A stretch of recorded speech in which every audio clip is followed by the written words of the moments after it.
Hello, can we,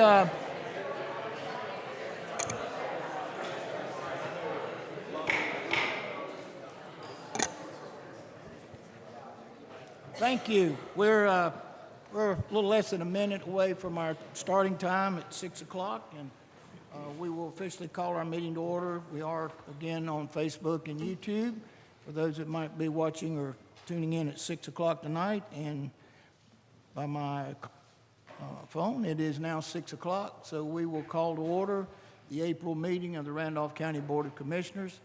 Welcome each one of you here tonight for our agenda for the business of the county.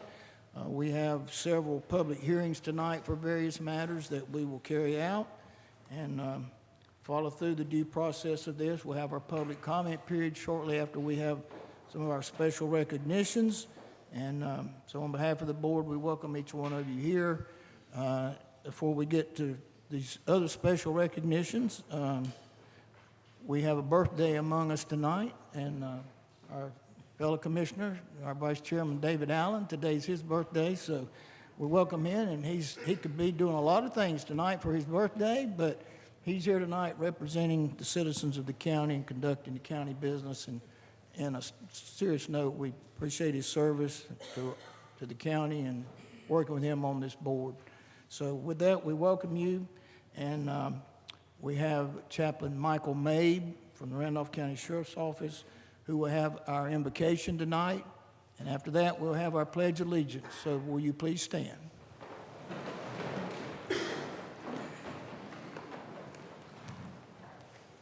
And say it's an honor to be here with you folks tonight. Let's pray. Heavenly Father, we come to you right now in the name of Christ. Lord, we thank you for this board. We thank you for our county commissioners. Lord, we ask for your protection upon them. We pray, God, that you'd fill them with your spirit. We ask, Lord, that you would give them wisdom and knowledge above their years. Lord, that you would touch their families, God. We need your favor in our day. And Father, we know that there can be unity along with diversity, Lord, and I pray for each and every one of them. We thank you for the officers. We thank you for every representation of our county. Lord, we pray for the generation and the next generation to come. And God, we ask that your hand be upon us, your hedge be about us, and your spirit within us, and we ask it all in the name of Jesus. Amen. Amen. Thank you, Michael. I pledge allegiance to the flag of the United States of America and to the republic for which it stands, one nation, under God, indivisible, with liberty and justice for all. Thank you. Please be seated.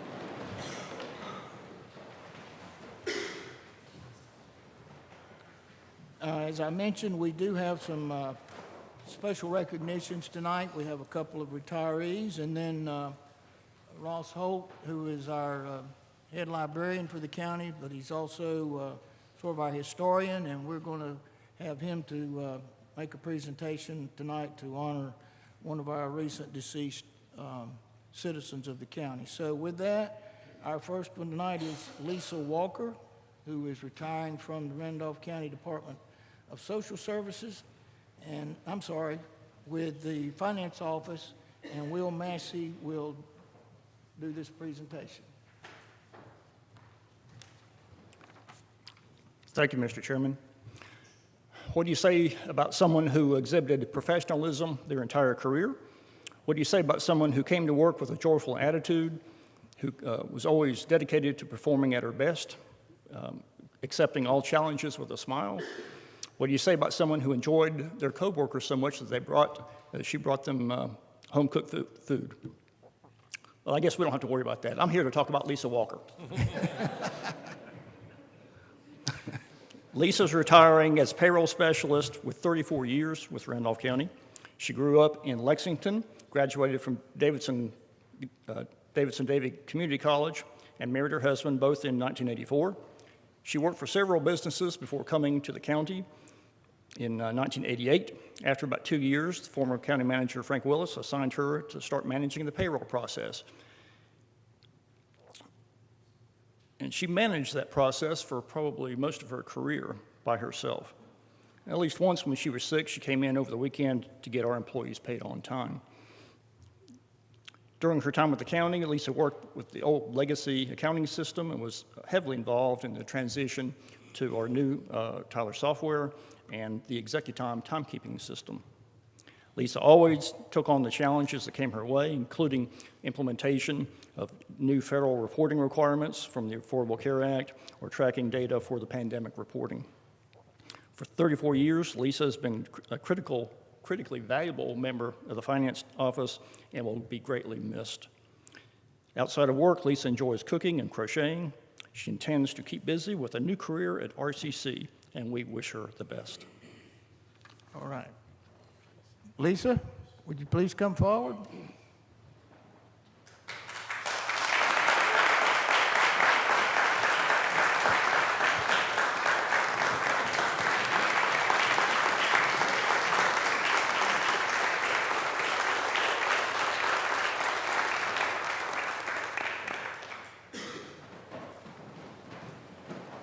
Lisa, whoever follows you better never have a late payroll.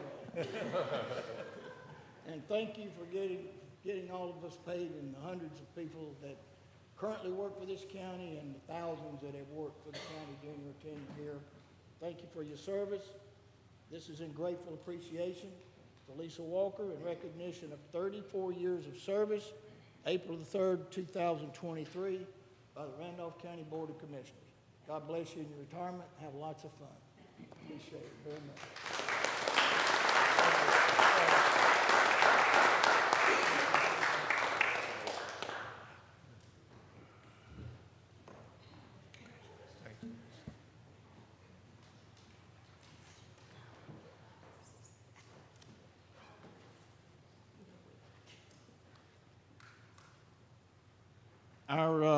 Our next recognition is Kimberly Scruggs, who's retiring after 31 years. So we just lost 65 years of history and service to this county. And Social Services and Tracy Murphy will do the presenting. Tracy? Good evening. I'm so excited to see many of you wearing your blue in recognition of Child Abuse Prevention Month tonight. And I want to recognize Kim Scruggs, who has served 31 years for the Department of Social Services, working with families and children, making sure the children who come into the care and custody of the Department of Social Services have an opportunity for a forever family with adoptions. Kim came to work with us July the 29th, 1991, and during her time, she had increasingly more responsible positions. She is a true asset for Department of Social Services. She's worked under many supervisors and is very knowledgeable in adoptions policies and procedures. She tells us that the best thing about working for Department of Social Services is working with families and children and finalizing adoptions. She's enjoyed meeting many people throughout the years and says there is nothing like placing a child with their forever family. In retirement, she looks forward to moving into her new home. She'll be moving to Supply, North Carolina, which is 10 minutes from Holden Beach. It is her dream place, and although she vacations there, she looks forward to exploring and discovering new places in her new home. I want to congratulate, along with you, Kim. She is greatly missed, and she is enjoying a well-deserved retirement. Kim, come on up. Kim is joined by her mother, who is here. If you would stand, please, so everybody can recognize you also. Great, thank you.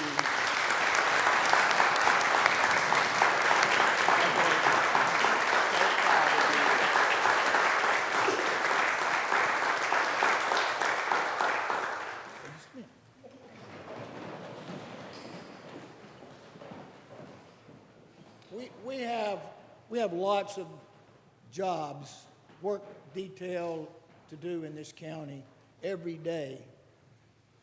There's probably no job or assignment in the county that's more difficult or more of a burnout process or operation than in social services. And the kinds of things that they deal with every day with families, small children, can be very sad. And for you to serve the citizens of this county and our children and our families for 31 years, that's remarkable. It says a lot about you as an individual. and we thank you for that and wish you the very best. This is in grateful appreciation to Kimberly Scruggs in recognition of 31 years of service, April the 3rd, 2023, Randolph County Board of Commissioners. God bless you.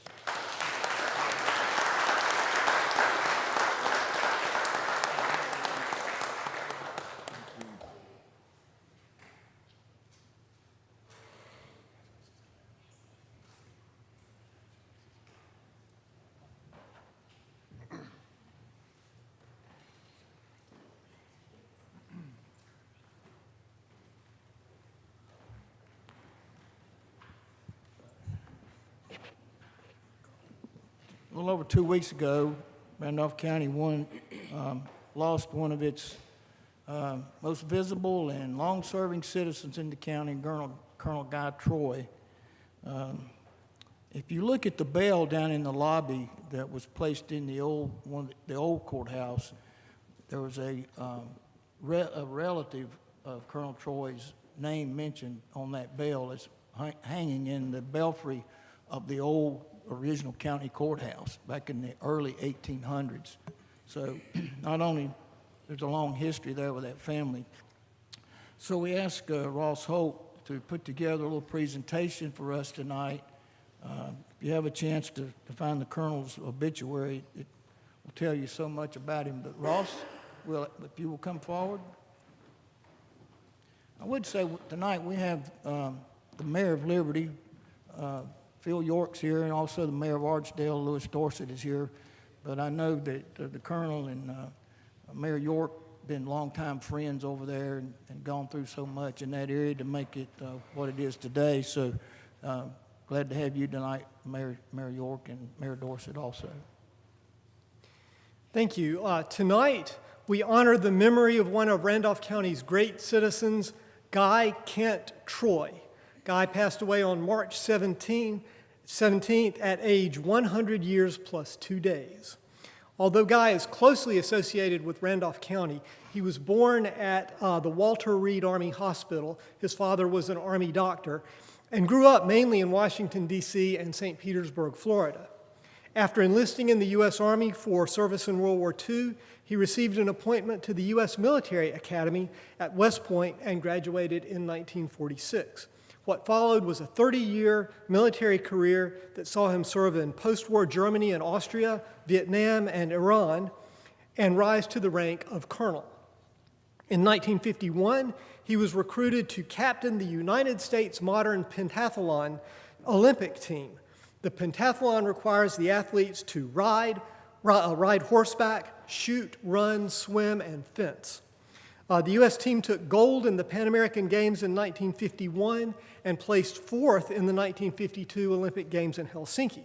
Guy remained active with the Olympics as a judge for the pentathlon events and on the sport's governing body. In 1996, he carried the Olympic torch for a half mile through Greensboro. During Olympic training in 1951, he met his wife, Wynne, with whom he would share his life until her passing in 2009. Guy and Wynne have 3 children, Pamela, Kent Jr., and Thaddeus, 4 grandchildren, and 3 great-granddaughters. When Guy retired from the Army in 1976, he and Wynne moved to Greensboro. Guy had decided he wanted to take up farming, and he studied agriculture at North Carolina A&T State University. The family relocated to 300 acres of land near Liberty that had been in Guy's family since the early 1800s. Guy raised corn and soybeans, among other crops, but his focus was forestry. In 2003, he was named Forest Landowner of the Year. Guy was a member of All Souls Anglican Church and hosted the first meeting of its congregation. He also was a member of the Randolph County Honor Guard. Guy and Wynne were avid ballroom dancers, and in 2013, at age 90, Guy competed in the Randolph Community College Foundation's Dancing with the Randolph County Stars, dancing to Michael Bublé singing Crazy Little Thing Called Love. Although Guy was not born or raised here, his Randolph County roots go deep, and he valued his family's heritage. He's a direct descendant of several early Randolph County notables, including Colonel Andrew Balfour, a Patriot leader in the American Revolution. Guy's great-grandfather, John Balfour Troy, was one of 3 men tasked with obtaining a bell for the county's first brick courthouse in 1838. The bell hung in that courthouse, as Chairman Fry said, and then was moved to this one and was placed on display in the new courthouse when it opened in 2002. But Guy realized that limited access to the new courthouse meant that few Randolph County residents would ever see the bell. So in 2015, he spearheaded an initiative to move it back here, and you can see it on display in the entrance hallway downstairs. The bell is one of Randolph County's earliest and most impressive artifacts, and Guy was proud to see his ancestors' efforts honored by making it more accessible for people to experience. So today we salute Guy Troy, veteran, Olympian, farmer, family man, citizen, and express our gratitude for his contribution to his country and to Randolph County. All right. Thank you, guys.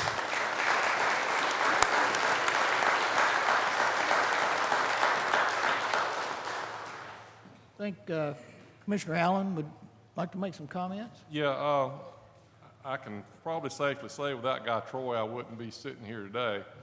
Now, you can probably thank him for that, or you might blame him for that, but without him, I don't think I would be here, because when I thought about running for county commissioner, everybody said, you need to go see Guy Troy. And so I did. And he put me in contact with the right people, and we met several times over at his house. And we got to picking on him. He never let the group come into the main part of his house. He had I think he referred to it as a great hall, where he had a lot of heirlooms and artifacts, but we always had to meet in the kitchen. And so there was a meeting with the precinct over there one afternoon, and there were a few ladies that came along with that. They got to go in the great hall. We didn't get to go there.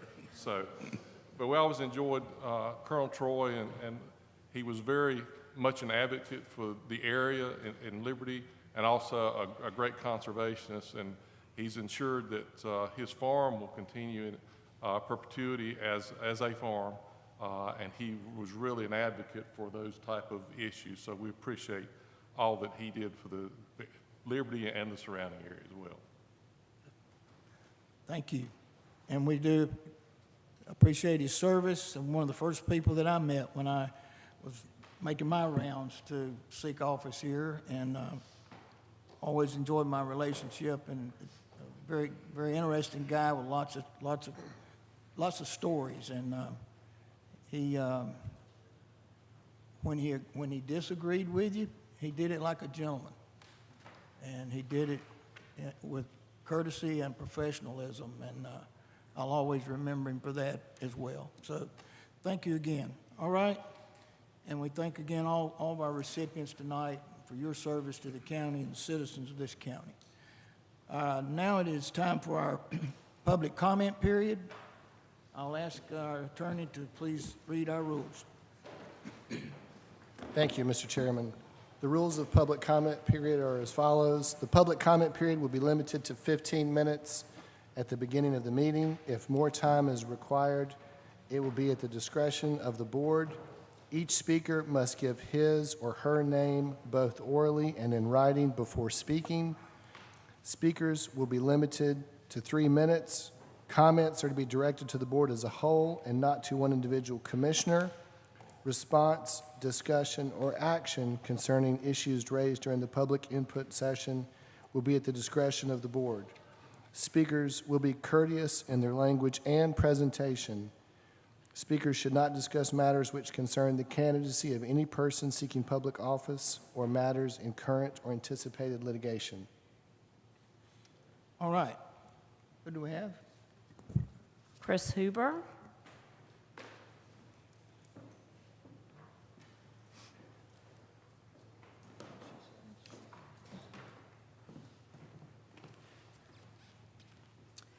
Good evening. I am Christine Huber, and I live at 5274 Lamina Lane in Liberty. Your Toyota battery plant is located in an area populated by single-family homes and farms. The following facts are from a February 7th, 2023 NBC News story. When lithium-ion batteries fail or overheat, they release flammable toxic gases such as hydrogen cyanide and carbon monoxide that can spark a fast-spreading fire that is extremely difficult to extinguish. Lithium-ion batteries sparked more than 200 fires in New York City alone last year, killing 6 people and injuring nearly 150. Tests on lithium-ion batteries show it took only 15 seconds from the first sign of smoke to the windows being blown out in a house. In a traditional fire, it typically takes about 3 minutes for a room to become engulfed. With the number of fires caused by lithium batteries soaring across the U.S., firefighters and other experts say the training needed to fight them effectively is lagging in many places. So, is the Julian Volunteer Fire Department, which serves this area, one of those places that does not have the equipment and the expertise to deal with a lithium-ion battery disaster? And are we paying for fire and rescue services in this area that you do not, cannot, and will not provide, even though your actions have placed us all in harm's way? Therefore, I request that prior to the battery plant becoming operational, Randolph County provide written notification to these at-risk residents that the county has the necessary equipment and expertise to deal expeditiously and properly with a lithium-ion battery disaster in the area affected by the battery plant. 2, that the county has a plan for expeditious notification, evacuation, and protection of citizens residing in dangerous proximity to the battery plant, and that such plan has been reviewed and approved for implementation by the appropriate state and federal authorities with designated responsibility for such matters. And 3, that this was accomplished without any additional cost being borne by the citizens the county has caused to be at risk. I'm sure you all agree with me. This is a most reasonable request, given the growing epidemic of lithium-ion battery disasters throughout our country. You caused us all to live in harm's way.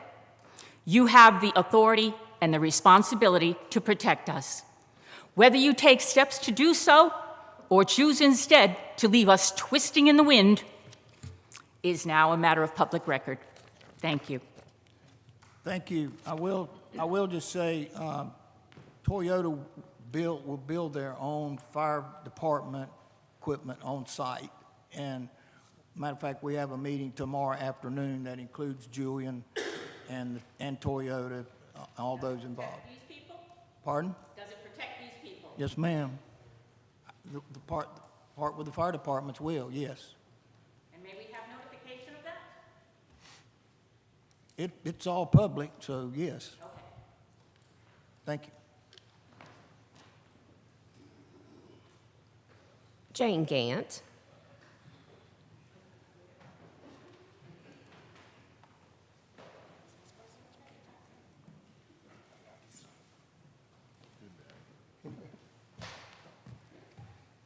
My name is Jane Gant. I am a citizen of this community, Jane, pull it. Thank you. and I stand before you tonight, as I have in other nights, and as I will each month until they lay me to rest when it comes to that monument outside. I want to thank the commissioners for meeting with me about a month or so ago. I appreciate the meeting, the information that was provided. And I walked away from that meeting with one thought. I had asked about discretionary spending. I was told there was none. And as I'm driving home, I'm thinking, we got $40,000 outside of taxpayers' money to protect a monument that I'm finding more and more people do not want. Was that discretionary spending, or was that budgeted? And if it was, when? Because if it was budgeted last year, a year ago, then that was your intent all along.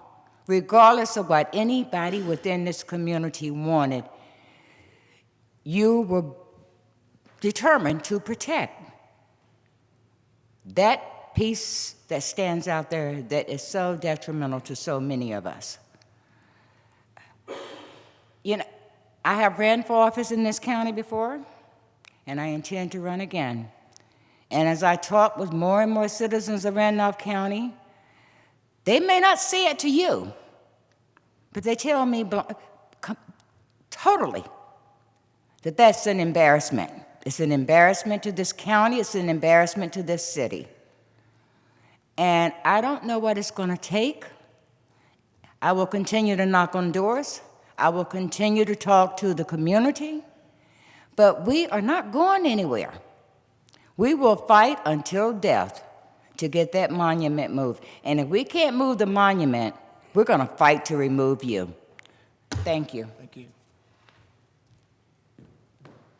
Franklin Smith.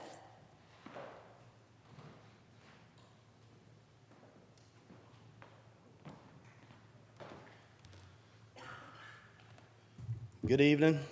Evening. My name is Franklin Smith, and I'm here tonight on behalf of the opioid crisis in our county and the funds that are being allocated. I'm excited about that, but I'm a little concerned of where some of those are going. And one of my biggest concerns is hearing that some entities are wanting to pass out needles to addicts. And as a man who is involved in leading recovery ministries through my church, through Teen Challenge in Greensboro, and advocating, I have a heart for addicts. I was an addict for 12 years of my life. So I have heart and compassion for these people. But 101 in recovery ministry or helping people is not enabling them. So would like for you to be considering how we don't need to hand out needles and enable those who are struggling with addiction. We don't need our city streets trashed with needles, our parks. And, me and my wife went on a trip a couple years ago to Asheville. And if you want to see how some of those programs work, you just visit Asheville. Right. And I'd say, do you want to see that in our city? Do you want to see that in our county? I appreciate y'all listening to me tonight, and please consider those thoughts. Thank you. Thank you, Mr. Smith. Michael Simmons.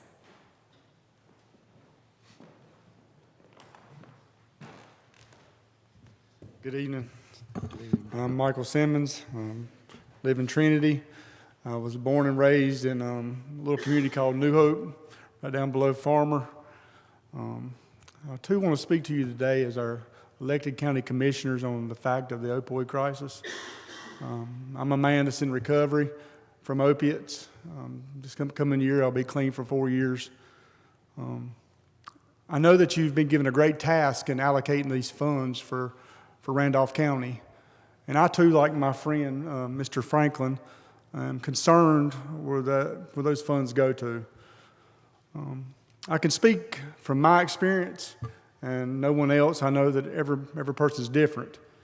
But for me, I know there's part of that program, people are asking for funds from the MAP program, which is funds going for Suboxone or Subutex or I think it's morphine or methadone treatment in the MAP program.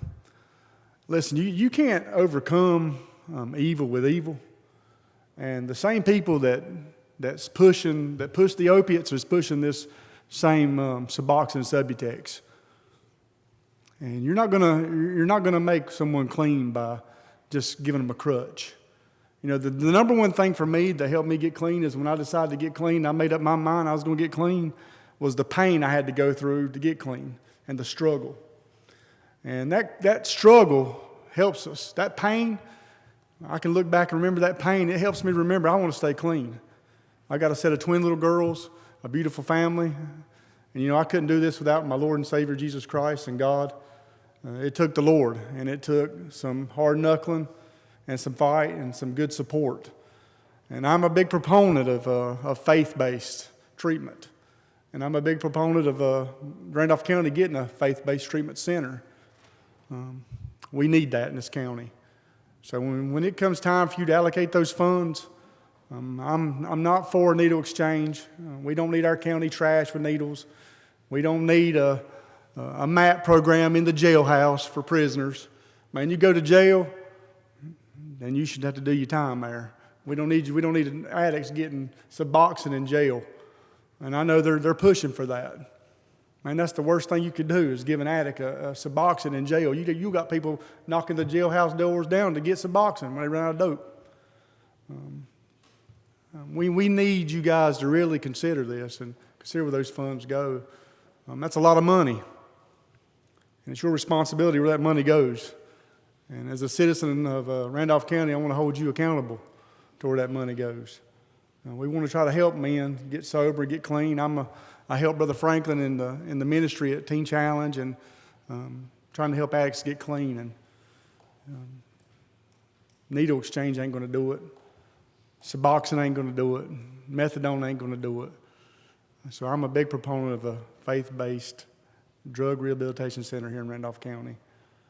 I know our sheriff had mentioned about maybe starting one. I don't know where that's at. I hadn't heard nothing about it, but. Mr. Simmons, that's your time. Thank you, sir. Mr. Simmons, did you go to a facility or just tough it out? No, I went to a faith-based treatment center. I did my detox in High Point Hospital for 7 days, and then I went to a treatment center. How long were you in the treatment center? Huh? How long were you in the treatment center? 6-month inpatient, faith-based. Takes the Lord, guys. Takes the Lord. Thank you for sharing. You're welcome.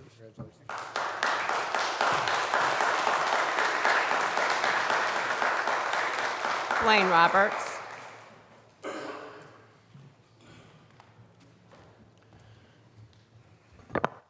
Good evening, Randolph County Government. I'm Dwayne Roberts. I too was shocked to learn that cage around our beautiful, beloved memorial was over $37,000.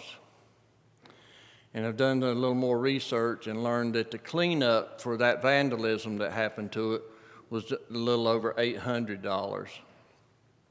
So I did some math. I divided 800 into 37,000. You could clean that memorial 44 times with that money.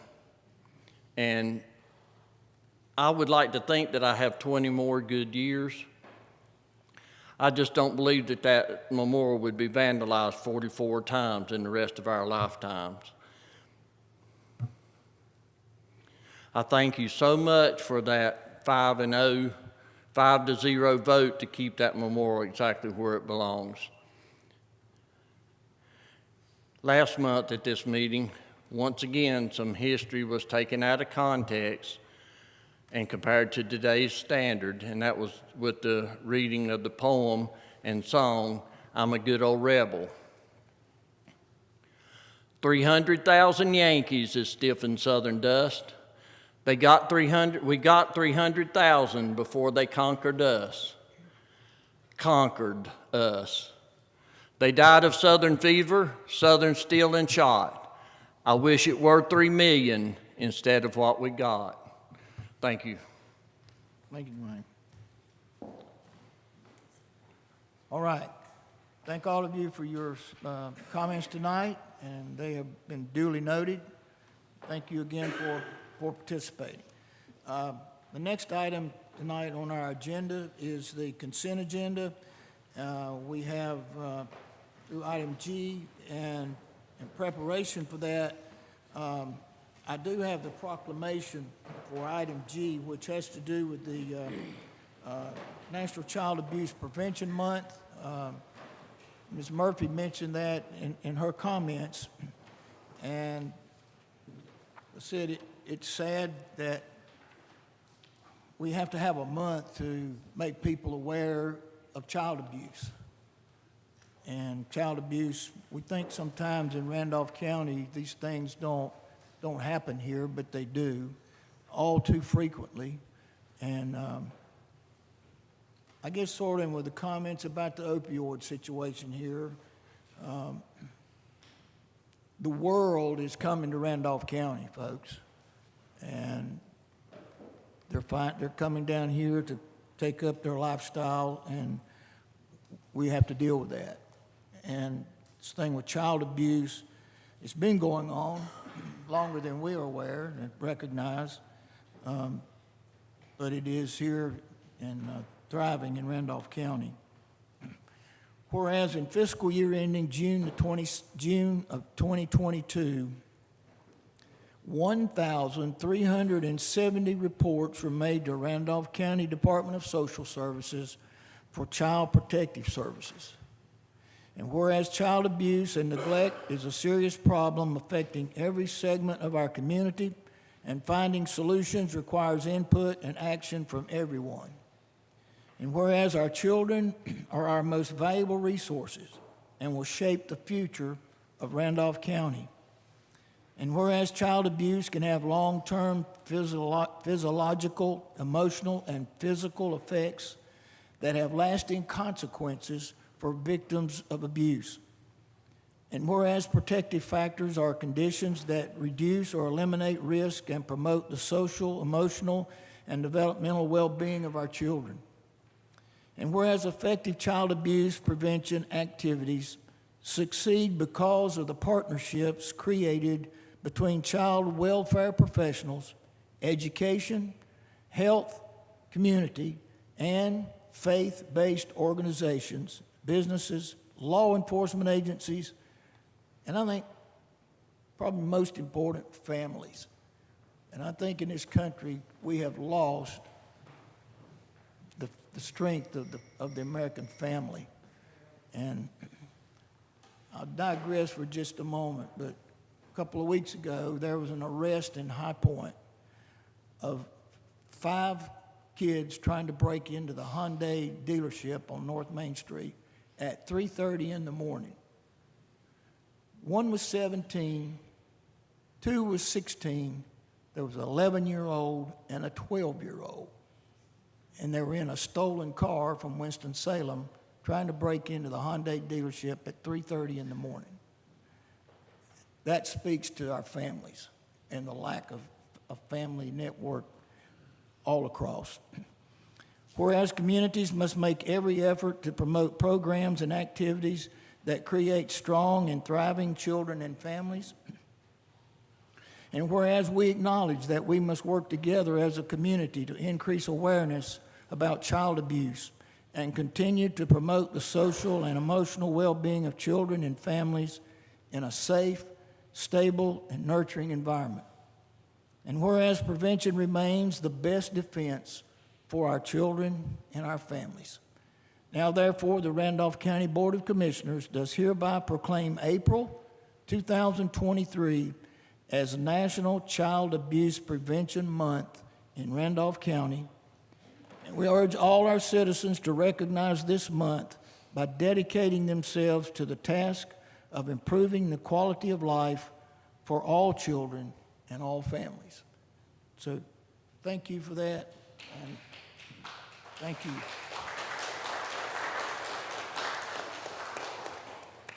And that is read into the record as a part of our consent agenda. Any other item that a commissioner wants to pull out tonight or make comments about?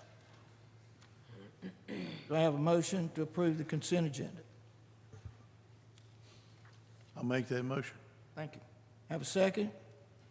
Second. Thank you. Those in favor will say aye. Aye. Opposed, no. And the consent agenda is approved. First item of new business tonight is to consider the exchange of property between the Randolph County School Board and the City of Archdale. And I can tell all of you this is a long-running story. I think this might be the 3rd time that we've been involved in some transaction for that property in the last 35 years. Good evening, board member or commissioners. Bring to you a piece of information that needs you to act on. At our last Board of Education meeting on March 20, our board declared a piece of property as surplus. I don't know if you have the map. Will, do you have the map? You do not have the map.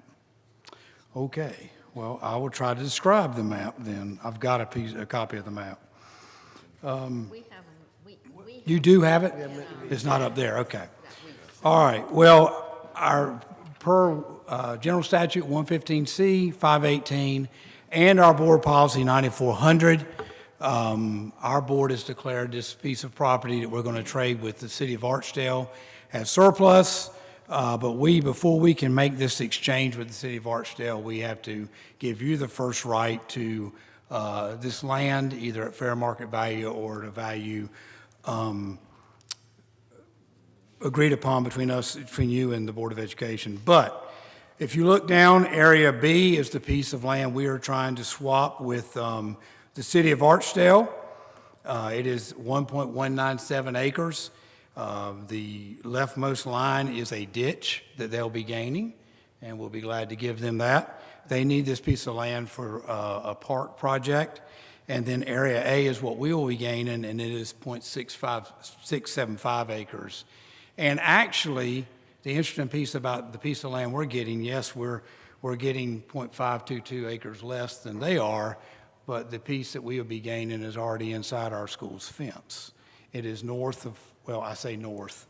It's beyond our school's track on that campus. So, and in fact, our property line, our exact property line right now is just beyond the track. So it's, you know, our board is fine with moving forward with this swap, and obviously the city of Archdale wants this land to do a park project. So I bring that to you tonight as our proposal to do this land exchange, and I bring that to the commissioners because you have the first opportunity to have this, to be involved in this if you do not want us to move forward. Well, as the narrative reads, they have to offer the property to the county before they can make the Yes. swap with the city of Archdale.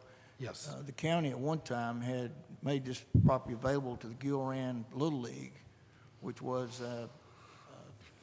duly organized and incorporated organization that they went out of business, and the property's sort of been there for a while. So, Yeah.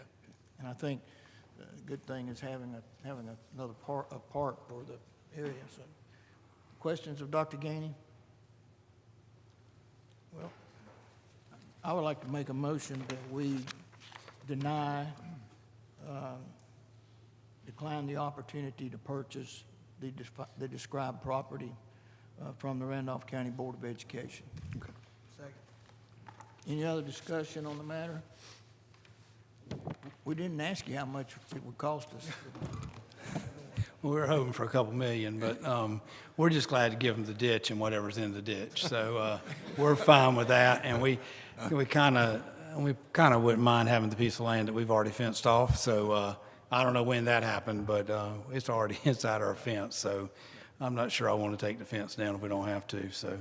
And I think Mayor Dorsett here, I know they've been involved. The city of Archdale's been involved through this process also. So. Yeah. Any other questions or comments? Those in favor of the motion say aye. Aye. Opposed, no. And it's approved. Thank you. Or turned down. Turned down. Okay. Item B is reclassification of some soil and water positions. And Caitlin Johnson's here to make the presentation. Good evening, board members and commissioners. My name is Carrie Slatoski, and I am the Randolph County Soil and Water District Supervisor.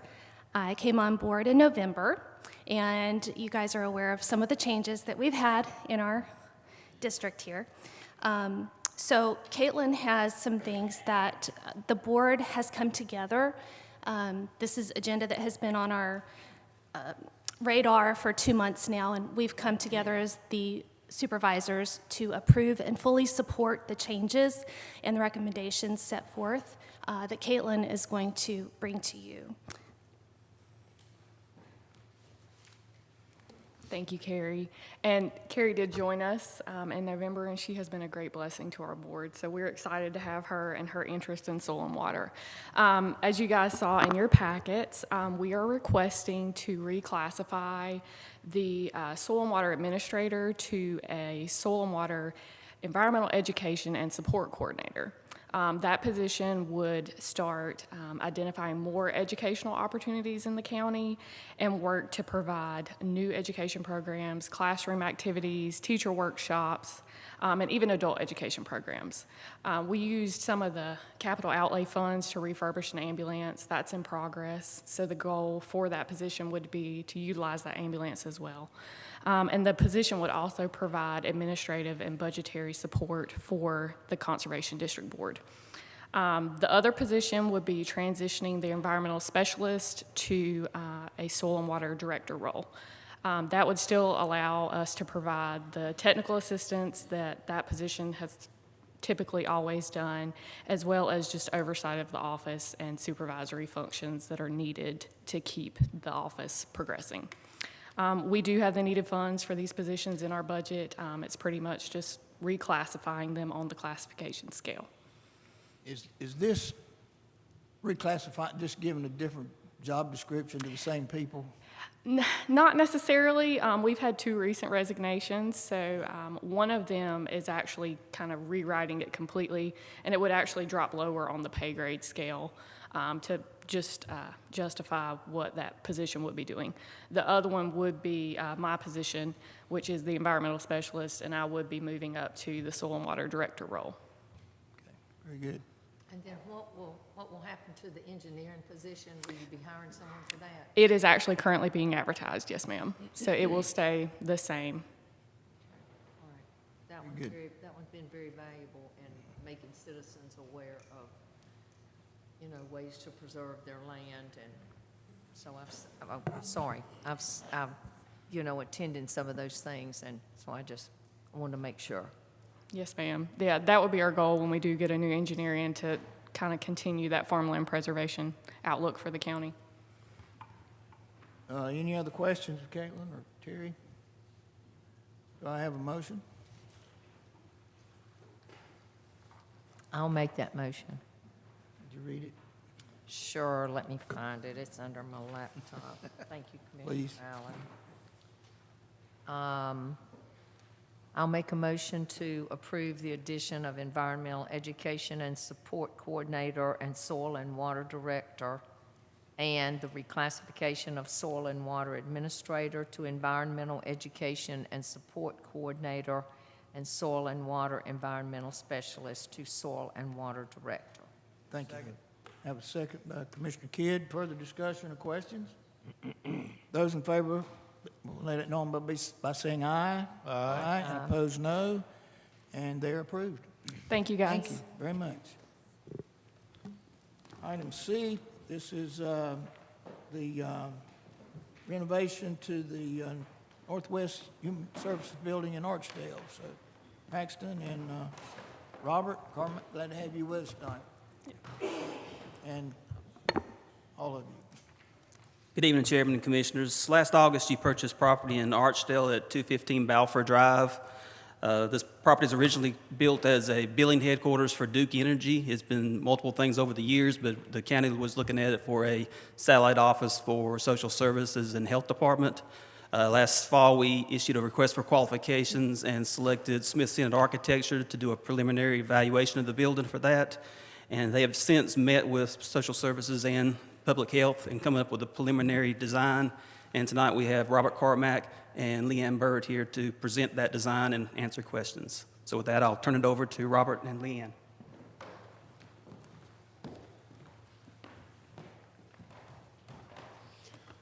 Thank you, Commissioners, for the opportunity to come before you for this project. Like Paxton said, we've had a couple months to look through this building.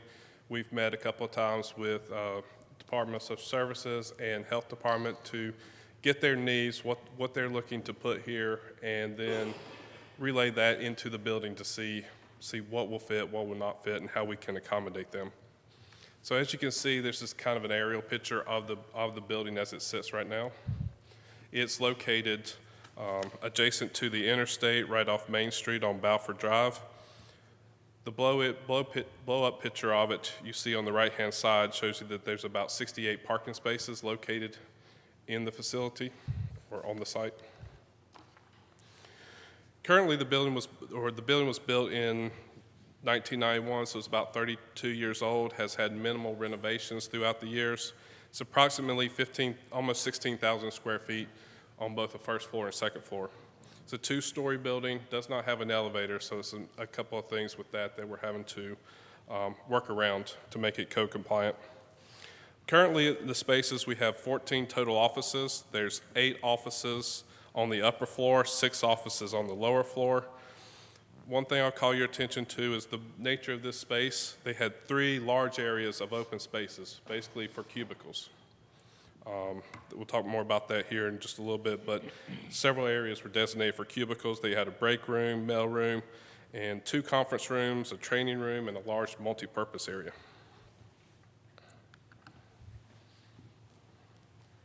As you can see here on the left-hand side is the upper level of the existing building, and this is noting the entry point on the east side into the vestibule. On the lower level, there's also an entrance, as there is no elevator in this building. There's a secondary entrance on the west side on the lower level, and you can see that on the right-hand side of the slide.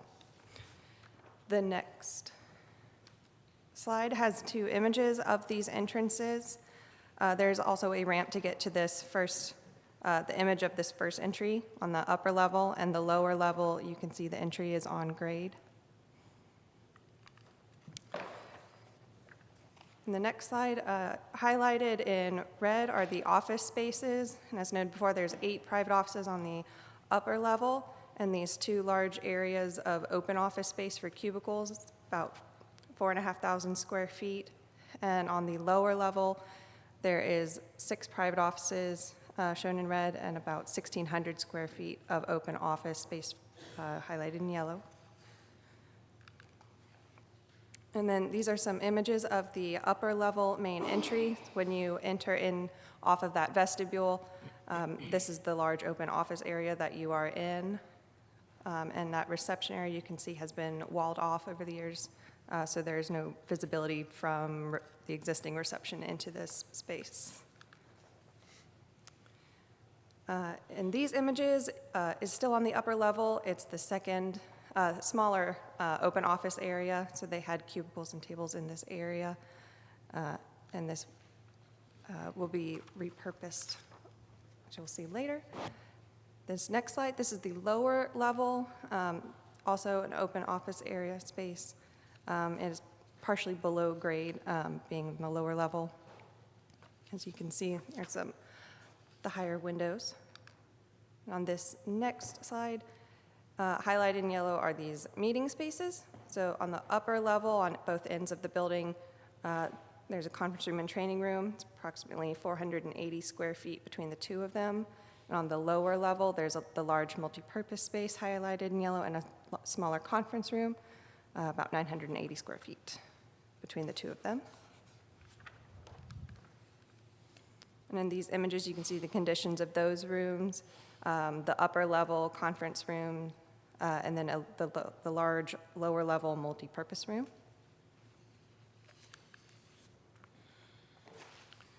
So on this slide, highlighted in purple are the storage spaces for the building. On the lower level, it's minimal, about 185 square feet. On the upper level, it's spaced throughout, or on the lower level space throughout about 840 square feet.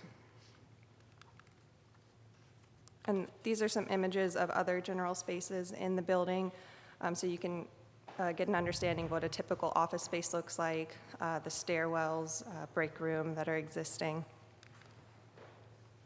restrooms that are existing, corridor spaces as well, to get an idea of the condition of the building. So in this slide, we're starting to look at what we have done in our planning process. So in the yellow highlighted portion, that is the area that we're allocating for public health, and in the blue, those are areas being designated for social services, and in green are shared spaces between the 2. So in public health, they will have a lab, pump storage, lactation room, secondary waiting space, 5 private offices, and then that open office area being repurposed a little downsized into 550 square feet of office space. And there's a shared conference room reception, main waiting room, and public restroom up front. There are the private restrooms in the back for employees and private break room that they will be able to share. Department of Social Services has 19 private offices on the upper level, as well as a large workroom, which is up against the curved facade. And on the lower level, it's all highlighted blue, because that's all for Department of Social Services, with the break room, conference room, 25 private offices on this lower level. So this is breaking out those spaces, highlighting on the upper level in red the 19 private offices for social services and 5 for public health, and that 550 square feet of open office space. And on the lower level, you can see where the 25 private offices are designated. And on this slide, we have one conference room per level highlighted in yellow. The upper level conference room can be shared between public health and social services, and on the lower level, that whole floor is for social services. And this slide is showing the storage allocated in the building. On the upper level, highlighted in purple, it's approximately 700 square feet. On the lower level, we are showing 355 square feet. So in this proposed renovation, there are 35 additional offices added to the building to now total 49. 44 of those offices would be for social services, and 5 of those offices would be for Department of Public Health. There is the open office area for public health with some cubicles for them. It does secure the public health suite from the remainder of the building, but they do have the shared reception and waiting area between social services and public health. There's a dedicated public restroom, 2 break rooms, 1 on each level that can be shared, 2 Department of Social Services workroom, 1 on each level, and 2 conference rooms, 1 on each level. And those are critical as there is no elevator for accessibility in this building.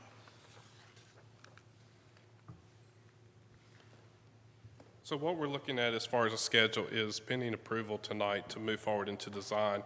We're looking to turn this around as fast as we can.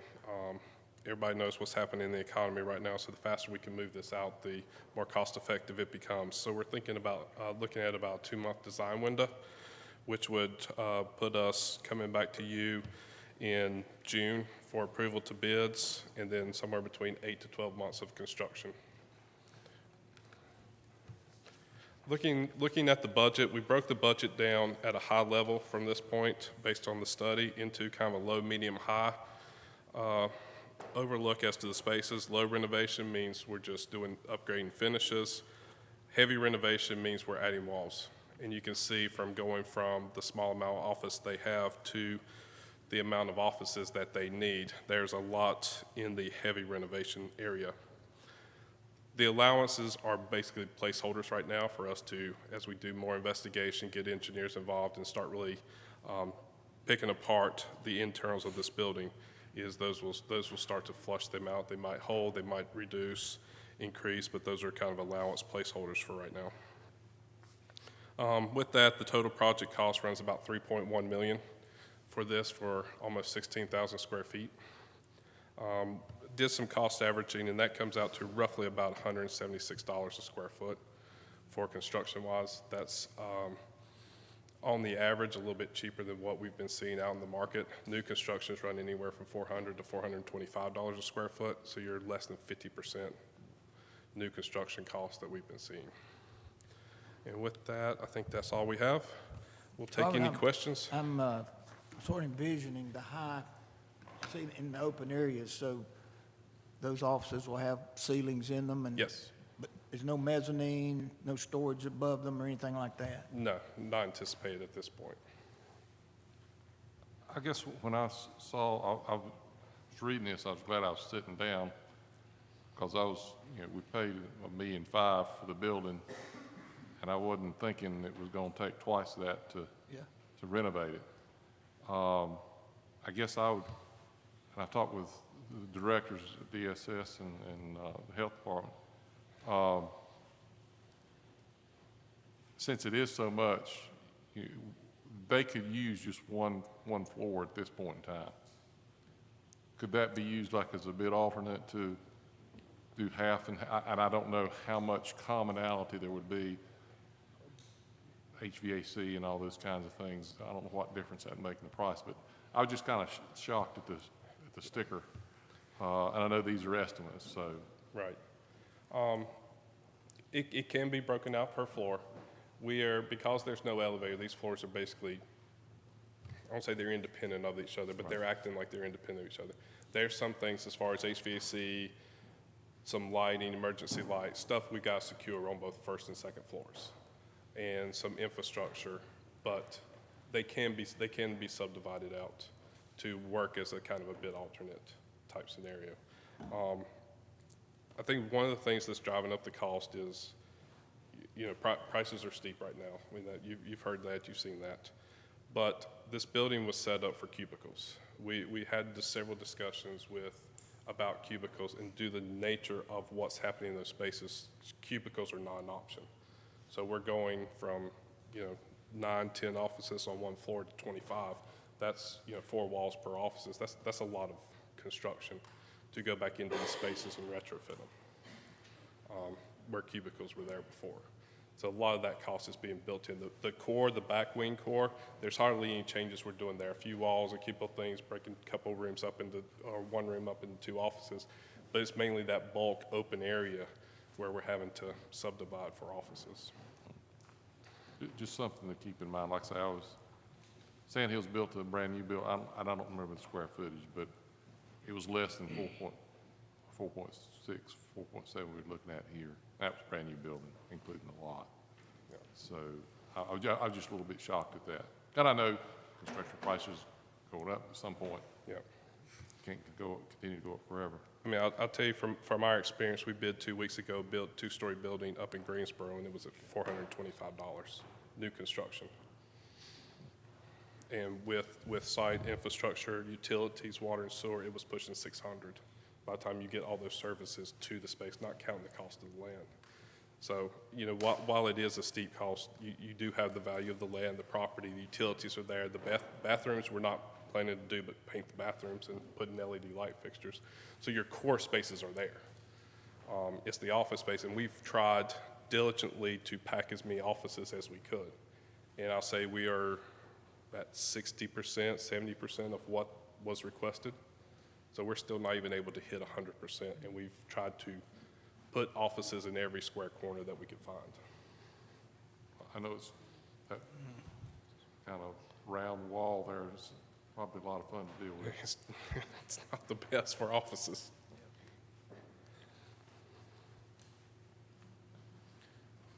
Other comments? How much do we pay for the building again? I think it's 1.4. I think it was. It's all 1.5. I was thinking. Yeah. For 16,000 square feet, or 15, right at 16. Yep, 15.8 something.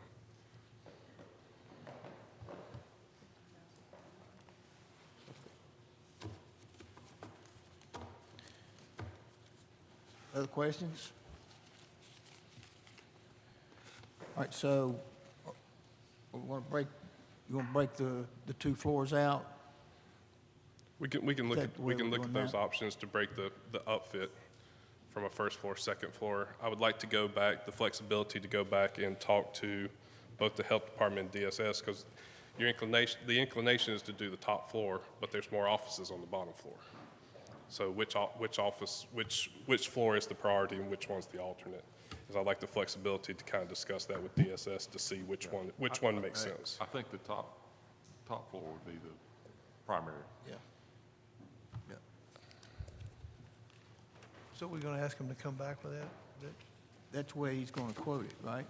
Yeah, so this is the study portion. We're done with this portion. So the request is to move forward into negotiating design contract, and then we'll bring it before you, if schedule holds, June, July, with what the estimated project is, the budget, et cetera, and request for approval to bid. At that time, that alternate will be built into that Our big approval. work's yet to come when they get it all designed and comped. You think by June? we're hoping by June, July. But we're hoping to move through it as fast as we can to get this. The building's sitting there, the building's ready to go. It's not serving anybody. So the faster we can move, the more beneficial it is. So I'm looking, excuse me, at the section of allowances, and I'm assuming that these appear to be things that impact the whole building. To some extent, like fire alarm, yes. Data wiring is, if we don't do both floors, you wouldn't have all that data wiring. Right, the roof, that's, The roof patching, yes, depending on how much HVAC we have to do and how much passing. The building security system, access controls to put controls so you can monitor the temperature. Most of those are. Of course, the undercut in the trench and trench rock and things like that, we wouldn't need if we're not on the first floor. All the HVAC systems are new, aren't they? They are fairly new, yes. But with they're conditioning that open area, so there might be smaller units or something we have because we're splitting that one area into that many offices. So you have controllability and things like that. So we got to put some VAVs and some different things to control that. But yes, the systems are in good shape, and we're going to utilize that as much as possible. But there might need to be a couple of supplemental units because of the amount of offices that we're putting in there to assist with temperature control. All right. Other comments or questions? Well, I think one comment I'd like to make is I know, that's sticker shock, but we got our costs that are going on these days. You got 2 departments here that need it, and need it now, not a year or 2 or 3 from now. I know I can speak for DSS, it really is in need, and especially in that area. So as detrimental as it seems, we've got to move on some stuff, get these people some help. And I'd like to add one thing. It's in our conversations with both DSS and the health department, they both were aware of, that this is going to cost. So I want to point out the shared spaces is they were like, where can we share spaces? Where can we join together to maximize the benefit there? So there was never any hesitation that we can't share break rooms, we can't share conference room. Yes, we can do all this if it gets us more facilities that we need. So they were very open to sharing space within that building. Good. Other questions, comments? so hold on a minute. So if they're sharing some of those spaces and the departments are on different floors, would we not need to do an elevator? So the health department and DSS would just be on the first floor. So they would share conference rooms, break rooms, but DSS will have the lower floor all to themselves. And that has its own space there too. Okay. I just want to, we could have employees that have a disability of some kind. And you want to make sure that they have, full access of whatever they need. Yeah, all services are duplicated on first and second floor, and then there was conversations where there are departments and things within DSS that could be broken down on the first floor. That the 2 floors really don't have any interaction on a day-to-day basis, that they're serving different areas. Sure, good. So they'll be subdivided that way as well. Okay, thank you. So, Mr. Chairman, what would be our action tonight? Our action tonight would be for them to come back with a contract for doing the work and give us a hard number? Hard number. We basically continue the design. Yeah. Okay. Yeah. Okay, all right. Yeah. I realize this is a preliminary step, but I guess we spent 1.5 on this building. I don't know what I envisioned this looking like. I figured a few $100,000 to get to a place where we need to be. And I think it'd be disingenuous for me to keep moving forward, just for me, because I'm not voting for anywhere near that number to spend $4.5 million on that building. But that's, where I am.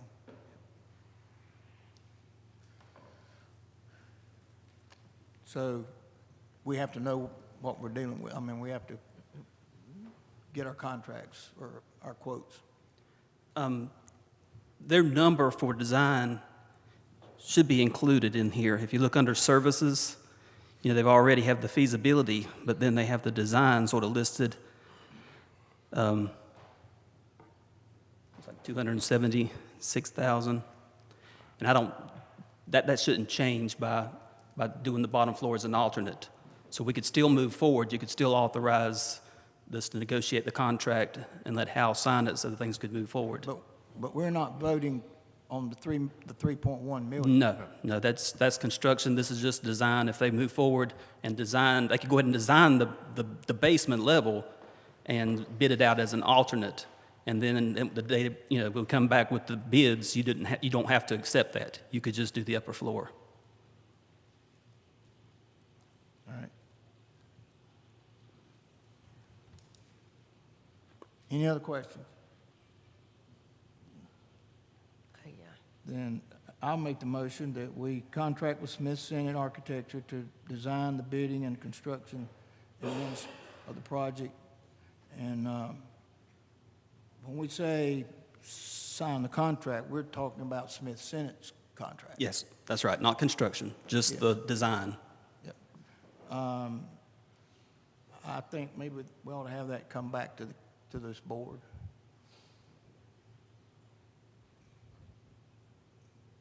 So I would add that to the motion that before the contract has to come back before our board. Okay. So I'll make that motion. And not have the county commissioner sign the contract?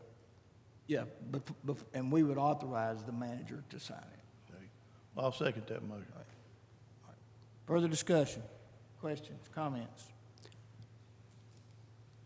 Those in favor of the motion, let it be known by saying aye. Aye. Opposed, no. No. And it's 4-1. Thank you. Thank all of y'all. Leanne, Robert. So just so I understand, you're wanting us to come back with the actual design contract next month? Yes. Okay. Right. Okay.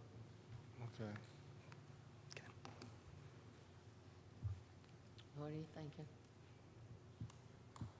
I thought we were authorizing that so they could go ahead and get started. That was my, That's not what I understood. that's not, You mean to go ahead and start the work? start the design. Oh, yeah, but not, yeah. That's Well, why I they- asked. We're not approving the $3.12 million. No, but in order for them to start the design, you would need to go ahead and approve the contract and to let the manager sign it You need to sign a contract for the amount listed under design services. Yeah, but what I was speaking was the contract to start work. Oh, yeah, definitely. The contract to start work for construction would come back to this board. It'll come back before we even go out to bid with an updated cost estimate. We're just voting to allow them to continue their design. Just Okay, to so go we to can the approve the design contract, we just To go to the come next back step. with the construction. All right. That next step won't be next month. No, that won't It'll be You said June, July. be. Yeah. I doubt it's June. Oh, no. Might be.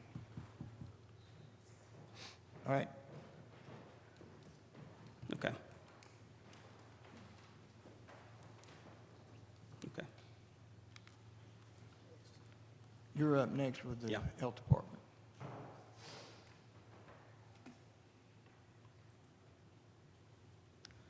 All right, this is for the health department renovation bid results. Just as a refresher, this is the floor plan for the health department. The areas in orange are the base bid areas. They also have 7 alternates in the various different colors that you see. We sort of went through this all at the previous design meeting, so I won't go through that again. But we also had a cost estimate at that time. The construction cost was just over $2.5 million, and the total cost was just under $2.9. On the bid opening day, we had 3 contractors that submitted bids. That was Granco Construction, H.M. Kern, and Hamlin Associates, with the low bid going to Granco. Their base bid was $1,975,200, and all the alternates combined came to $2,351,500. Granco has worked for us in the past. They did the first phase of Northgate Complex, as well as last year doing the renovation for JDRC. We've not had any issues with them. And just an updated cost estimate using their numbers, that would bring the total budget to $2,664,000. That's what their construction cost. Their construction cost came in $230,000 below the original cost estimate. So if you're like for us to move forward, I'd ask that you award a contract to Granco Construction for the renovation of Health Department for a cost of $2,351,500 and authorize the county manager to sign the contract. I'll be glad to answer any questions.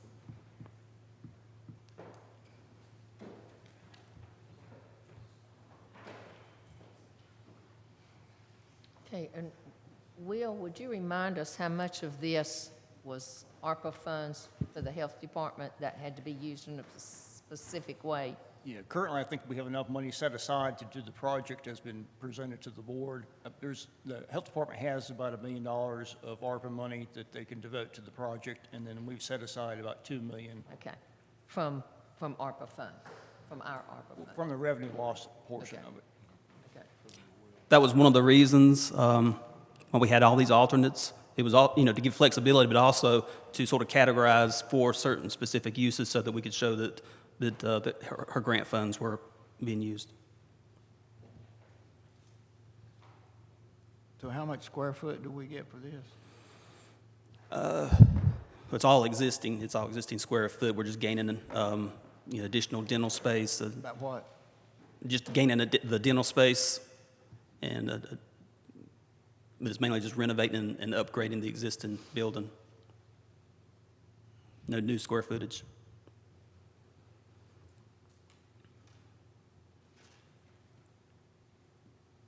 All right. Questions? What's the pleasure of the board? I'd like to make a motion to award the construction contract to Garanco Construction for renovation of the health department at a cost of $2,351,500 and authorize the county manager to sign the contract. Second. Have a second. Any other discussion or questions? Those in favor, let it be known by saying aye. Aye. Those no, and it's approved. Thank you. Thank you. Okay, item E is our spring economic development project. Crystal?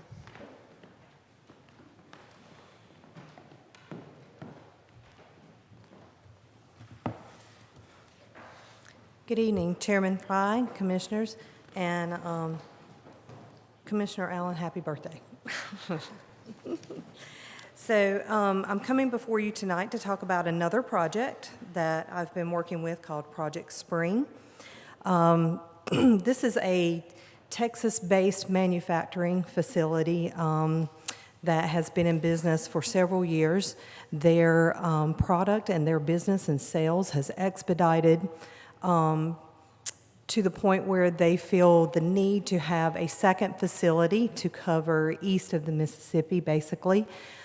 This has been a search for an existing building over the last 6 months or more. Many states, multiple states, have been in the running for this project.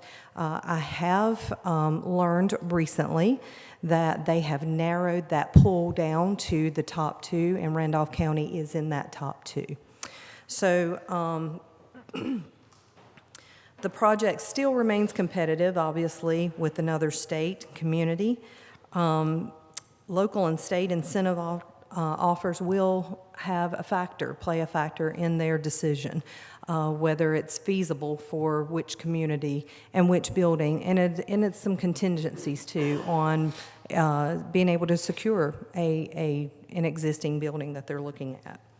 So the state and local incentives, again, have a major impact on the company's decision. The project's being considered and at that time was being considered by the state with multiple state incentives. We have now learned that the state has provided a proposal to the company for a 1NC and a building reuse grant should the company be able to secure and local incentives be approved and those state incentives officially being approved. Both of those grants from the state will require the county being the applicant on behalf of the company. The funds will run through, and the 1NC would require a match, which brings me to our local incentives. The company, based on, since they are looking at an existing building, their investment of machinery and equipment will be the only consideration for local incentives in the amount of $3.4 million in machinery and equipment. The job creation and average wages are, the job creation's 106 jobs over a 5-year period. The average wages are $43,353, which is above, slightly above our county average wage right now for our Tier 1 status this year. Based on the $3.4 million, the company can qualify for a 50% cash grant over a 5-year period in local incentives. That cash grant does cover the match required for a 1NC from the state and any necessary for the building reuse grant. However, the company will be putting in up to 50% of that building reuse, which is anywhere from $350,000 to $450,000 they're anticipating if they're able to secure that particular building.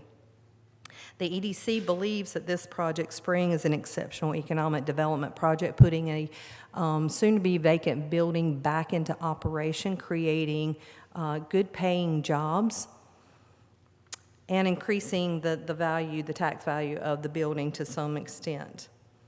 Therefore, the EDC is requesting that the county approve the resolution offering the $33,340 over the 5-year period, contingent upon the state formally improving the 2 grants that they have proposed to the company.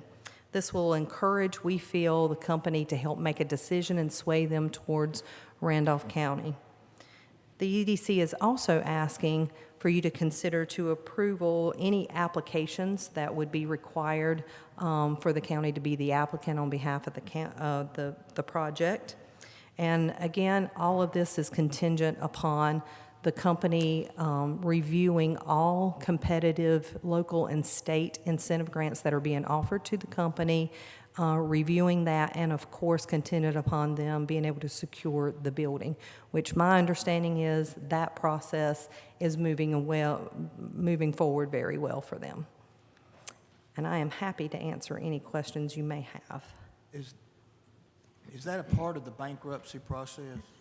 Yes, it is. So they actually own this property in addition to the other facility? No, they do not. That particular company leases this particular building. Do what now? The company leases this particular building. Of course, they own a few buildings, but this particular one is being leased. And so the company is working out with the property owner, and they're working through that. And it sounds like we're getting good, positive feedback on the progress of that. Okay. Is there any liability to the county as far as being the applicant for the state grants? Is there any clawbacks by the state? There will be clawbacks, but of course, we would have an individual agreement with the company for any clawbacks, and we're getting that agreement to Amy to take a look at that. It wasn't, I didn't see it mentioned here. So Yes. just make sure. At the time of this, we didn't know what was being offered. That's why it's not there for you there. We're just learning of that recently. All right, other questions, comments? All right, this is a public hearing, so we will open the public hearing on Project Spring. Is there anyone here tonight who wishes to speak to this project? For or against? Hearing none, we will close the public hearing and come back to the board for consideration. This does the adoption of the resolution which authorizes the county to enter into that economic development incentive contract. Was okay, I'll make that motion to adopt a resolution authorizing the county of Randolph to enter into an economic development incentive contract for Project Spring. Do you have a second?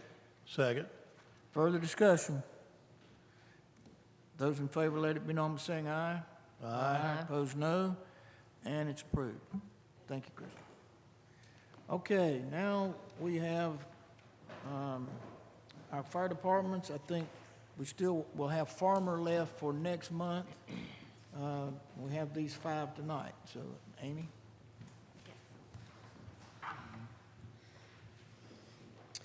Okay, well, as you're aware, our county service districts for fire protection were formed originally with a 15-cent cap on the tax rate. At your February meeting, you officially considered moving forward to abolish the current capped county service district for fire protection for Coleridge, Erect, Fairgrove, Julian, Northeast, and Staley, and to replace them with districts that do not have that limit. The proposed new service districts contain the exact same properties currently contained in the cap districts for those areas. For each district, you considered the resident or seasonal population and population density of the proposed district, the appraised value of properties subject to taxation in the proposed district, the present tax rates of the county and any cities or special districts in which the proposed district or any portion is located, the ability of the proposed district to sustain the taxes necessary to provide the services for the district, and you determine that the current cap on taxation has rendered or will soon render the district obsolete for providing the necessary protection to citizens in the area. You passed resolutions declaring your intent to create the proposed districts and calling for a report to be prepared. The resolutions also set public hearings on the creation of these districts for tonight, and notice of the public hearings was mailed and published. At this meeting, you need to hold the following public hearings. You need to hold a public hearing to consider the abolishment of the current district and the creation of a new uncapped district for each of the following areas: Coleridge, Erect, Fairgrove, Julian, Northeast, and Staley. And at the close of these hearings, if you find that the current district is insufficient to provide the required protection and that there is a demonstrable need for providing fire protection services in the proposed districts, that it is impossible or impracticable, it's not easy to say, to provide fire protection services on a countywide basis, that it is economically feasible to provide fire protection services in the proposed district without unreasonable or burdensome tax levies, and that there is a demonstrable demand for fire protection service in the proposed districts, then you may pass resolutions abolishing the current districts and creating the new uncapped districts. And if made, these changes will go into effect on July 1. If you have any questions for me, I will try to answer them. Our fire marshal was not able to be here tonight due to a family issue, and so I do have the reports here, so if you have any, you've already seen them at your meeting 2 months ago, but if you have any questions for me, just feel free to ask, or you can proceed with the public hearings. Any questions of Amy? This is our same routine that we've gone through with the other. Okay. And we have to take these individually. You do, yes. And I'm going to just sit down here. Yes. Okay, the first item tonight is a resolution involving Coleridge Erect Fire Department. Is there anyone here tonight who wishes to speak to this issue? Anyone from the public to deal with the Coleridge Erect Fire Department reorganization? Hearing none, we'll close that public hearing, and we come back for any motion on the request for Coleridge Erect Fire Protection. Mr. Chairman, since that is in my district, I'll make the motion to approve the resolution abolishing the current 15-cent cap for Coleridge Erect Fire Protection County Service District and creating a new service district within the cap. Do I have a second? Do I hear a second? Second. Further discussion? Those in favor on the Coleridge E-rec, will let it be known by saying aye. Aye. Those no, and it's approved. Next one is the Fairgrove Fire Department. We open that public hearing. Is there anyone here tonight who wishes to speak to the Fairgrove Fire Department request? Hearing none, we will close that public hearing. Come back to the board for consideration on the resolution abolishing the current Fairgrove Fire Protection cap and promoting the new service district. I will make that motion. I think that's up my way. I have a second. I'll second that. Further discussion? Those in favor will let it be known by saying aye. Aye. Those no, and Fairgrove is approved. The next one is Julian. We will open that public hearing. Anyone here tonight who wishes to speak to the Julian request? Anyone at all on Julian? Hearing none, we will come back to the board for your consideration. Mr. Chairman, I make a motion to approve the resolution abolishing the current 15-cent cap Julian Fire Protection County Service District and creating a new service district without the cap. Do I have a second? Second. Any other discussion? Those approved say, we'll let it on by saying aye. Aye. Opposed, no. And Julian is approved. Next is Northeast. Anyone, we open the public hearing. Anyone tonight to speak to the Northeast reorganization? Anyone at all? Seeing or hearing none, we will close that public hearing for a motion on Northeast. Mr. Chairman, I move we approve the resolution abolishing the current 15-cent cap Northeast Fire Protection County Service District and creating a new service district without the cap. I will second that. Further discussion? Those in favor say aye. Aye. Those no, and Northeast is approved. Next and last is Staley. We will open that public hearing. Is there anyone here tonight who wishes to speak to the Staley reorganization? Anyone at all? Hearing none, we close that public hearing and ask the board for your. Mr. Chairman, I move we approve the resolution abolishing the current 15-cent cap Staley Fire Protection County Service District and creating a new service district without the cap. Second. Have a second. Further discussion? Those in favor will say aye. Aye. Opposed, no. And Staley is approved, and all of those are approved tonight. And that leaves Farmer. There was a little issue with wording of the public notice, was it? Something that, It was an issue with the information that had been provided to us by the state. They provided the wrong, that we have to send letters to everyone who owns real property and personal property in the area. We have the real property list because, of course, the tax department has that. But now that real property taxes are paid when you renew your license plates, Yep. that comes from the state of North Carolina, and they sent us a duplicate file. Instead of sending Farmer, they sent 2 files of Coleridge E-rec. We caught it before the letters went out, so we had to get a new file of the Farmer area from the state, and that delayed us a month on that. but that's already set for the May. It's set board for the meeting. May meeting, yes, sir. All right. Any other questions?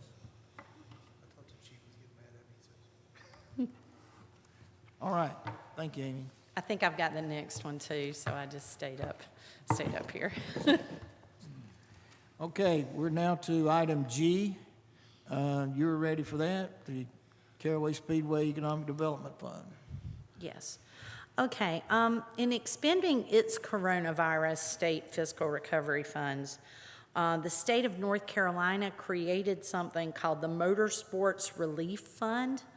The purpose of this fund is to enhance amenities and increase opportunities for events at motorsports venues in recognition of the impact that those events have on local tourism, travel, and hospitality industries.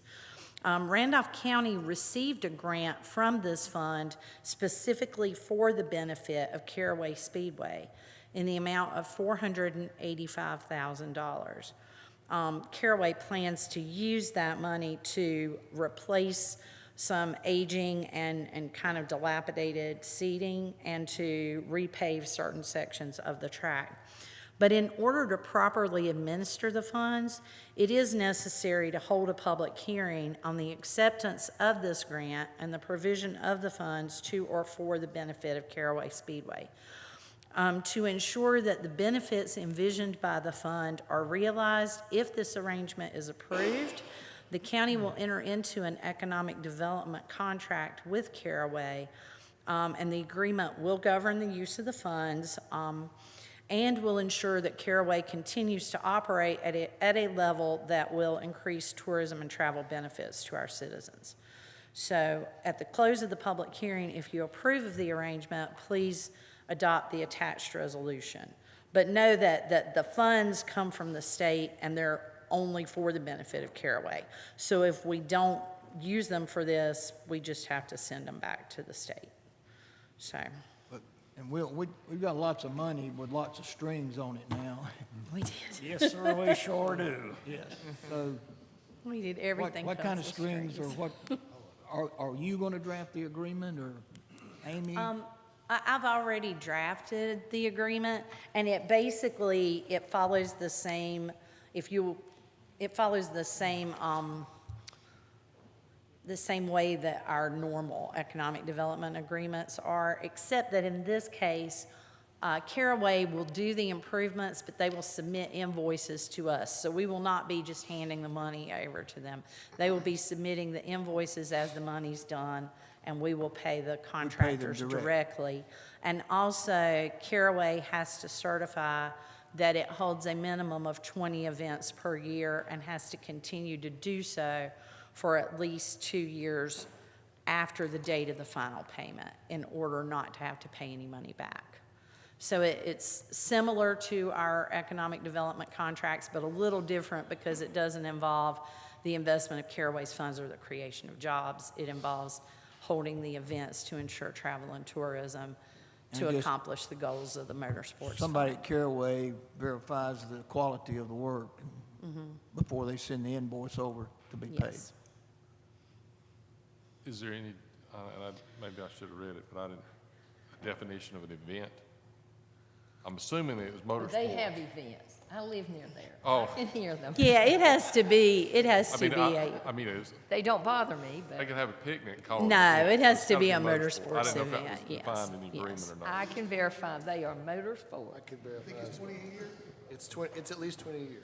Yes, They- oh, yes. They do already hold more than 20 a I year. figured they 20 did. is the bare minimum in I didn't this. want to them to say, well, we're gonna have some other type of event, because that whole thing is motorsports. Right. And if we're not having motorsports events, then it kind of defeats the purpose of the thing.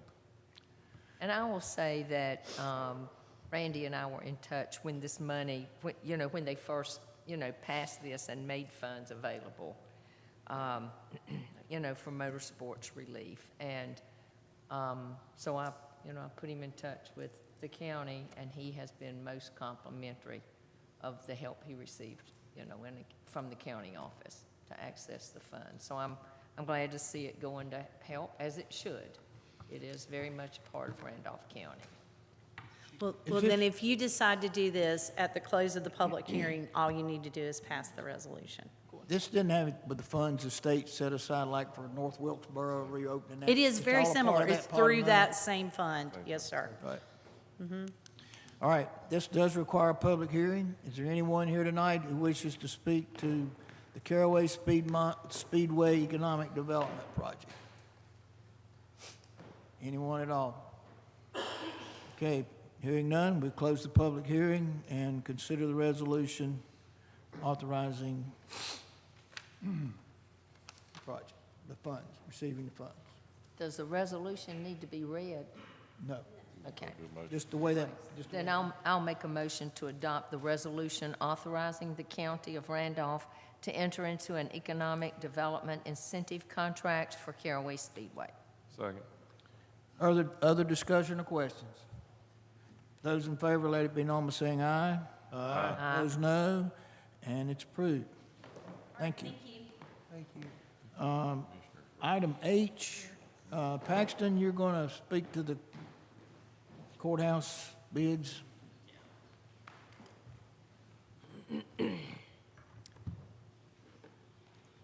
It's no action on this. I just wanted to give you an update to let you know where we were in this process. This is the Historic Courthouse Elevator Addition Museum. Just as a reminder, we involved a base bid and 10 alternates. I went over the alternates with you at the retreat. The base bid mainly consisted of the elevator addition to the east, as well as the demolition and rebuilding of the stairway here in the north of the building. Because this was a historic project, we did pre-qualify contractors. We selected 5, Bar Construction, C.T. Wilson, H.M. Kern, Lomax Construction, and Sanford Contractors. We did a preliminary, or architects had a preliminary cost estimate done ahead of the project. It's hard to read, but the total at the bottom for the construction cost was just over $2.5 million. When we had the bid opening on March 15th, the numbers came in way more than we anticipated. We had 3 contractors that bid over $5 million. Low bid went to Sanford Contractors at $4,465,000. That's base bid. I did not include the alternates. So just looking at the low bid for Sanford and comparing it to the previous cost estimate, you see that some of the alternates came in below bid, but the base bid and everything combined was about 64% more than the previous cost estimate. Like I said, they hired a professional cost estimator to do this cost estimate, so they've asked them, if they any idea what caused things to go so far off, and there's really no explanation. But we knew that this was not going to be acceptable, so we have reached out. Ross and I have worked with the architects to try to scale back the project and get a list of priorities. And so these are the priorities that the architect is presenting to Sanford Contractors to try to negotiate a better price. The main change will be in the base bid. Instead of having the addition and the renovation and demolition of the old stairs, we would just have the new elevator addition. We would qualify for the ADA, or we would meet the ADA requirements by doing that. We hate to not go ahead and get rid of the elevator and put in the new code compliant stairs, but it's grandfathered in. We're not required to do that, and that would cut down the cost considerably. Alternate M1, we're leaving in. That's the replacement of the HVAC unit up in the attic. Like I said, I went over at the retreat, but that's a 1960s unit, so it's on borrowed time. And that was one thing that actually did come in below bid from the cost estimate. It actually came in lower, so we kept that in. We also kept the raising of the front step. That's a life safety issue. We have several people have fallen out the front stairs, so we kept that in. And we've kept the handrails and guardrails at the north end stairway, unless they can show that that exit's not required. If it's not required and we could just rope it off, then that could be taken out also. Everything below the line is non-critical, and we've asked them to price it just so we'd have the option of whether or not to do it or not. Some of the things like the HVAC on the first floor, if there's any way we could still do that and get rid of the old boiler, that would be good. But everything is ranked in order of priority, and the architect's working with Sanford, and we hope to have some numbers to be able to come back with you in May. So, Actually, would that have a limited capacity issue at any one time? I know we have that in this room. a limited capacity for the... For if it's a museum and there was some kind of an event, would we have an issue with capacity?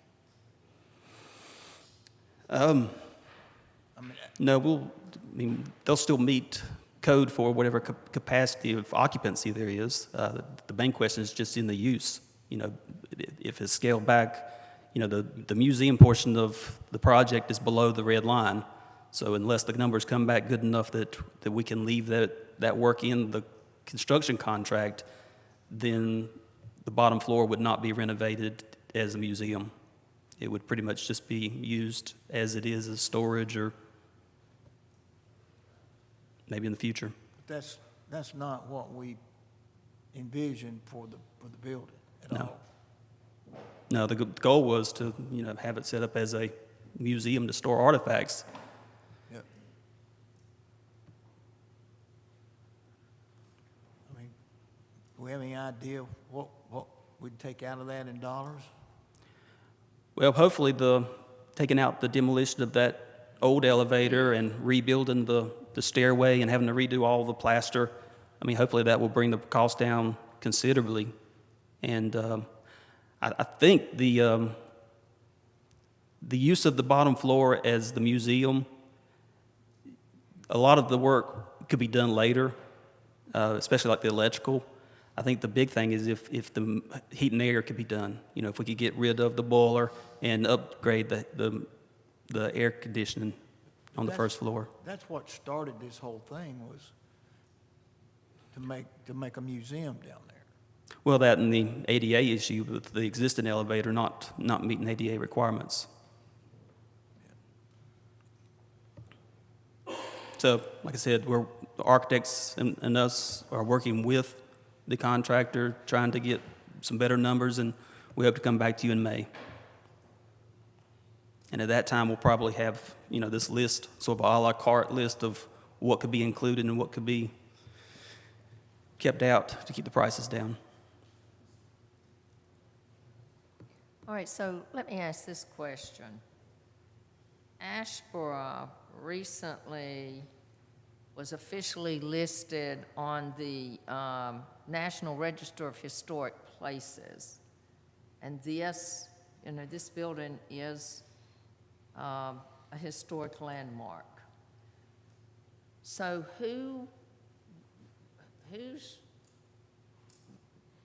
is it possible that there's money out there, that there's a grant of some kind out there that could help with this work?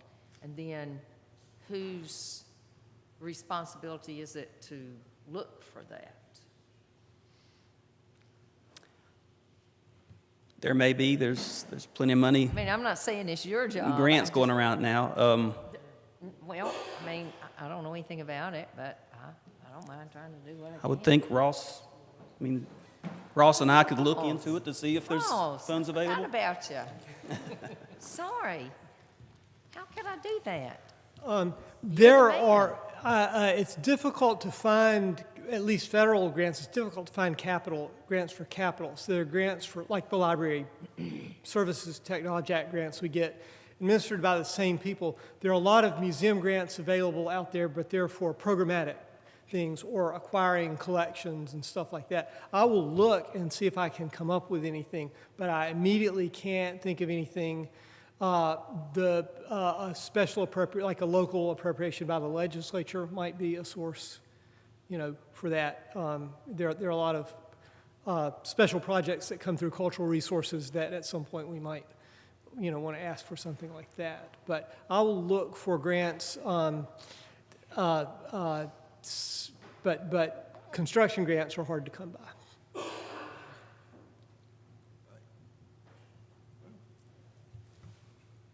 I was thinking,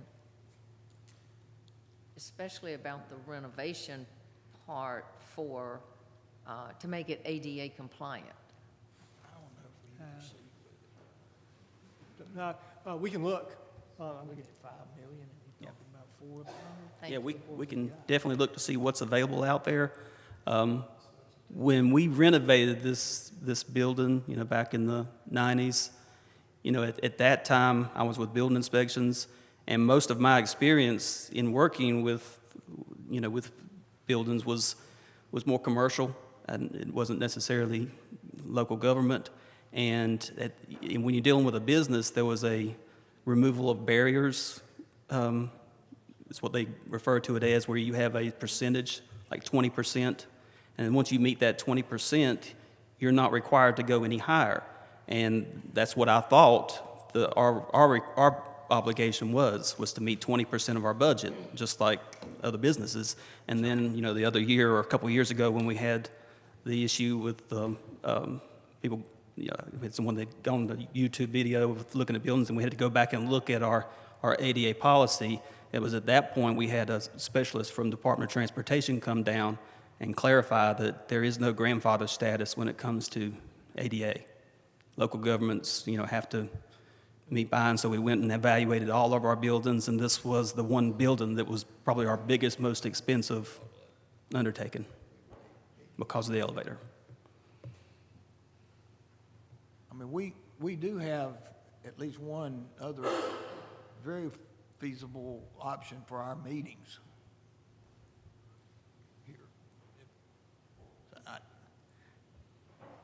mean, if we look at what our discussion that prompted all of this, and now you're saying we can't get it unless we're looking at $5 million. Yeah. We're just trying to find ways to get the price down to be something that you can deal with. I would suggest, I mean, you can vote, I would suggest we table this till we decide what we really want to do and look at what our other options are. Well, I've talked to the architect. She feels like coming back in May is very realistic. She thinks they can have some numbers back from the contractor. We hope to be able to come tonight with something like a cost not to exceed, just so things could keep moving forward. But there just wasn't time for the contractor to get pricing. No. I think this is an old building, and there still could be a lot of questions that carries a price tag. Yeah. Once we get started. Yeah, and we actually extended the bidding process. We extended it like 2 more weeks from what was originally, because we had contractors that were saying that some of the meal work pricing they were getting, that they were having a hard time getting pricing for it. So we gave them more time, hoping that would make the difference, but it obviously didn't. Yeah, well, this says no action, so if we don't take any action, you keep working on the numbers. Keep see working on what it. Hope we get. come back next month with some And numbers. even if they're- In the meantime, I think the board needs to look at what our other options are. And even See if they can find anything out there, like you say. Well, there's a room up at the North Gate shopping area that's huge. That we can set up a dais and ADA compliant, ground floor, right up there.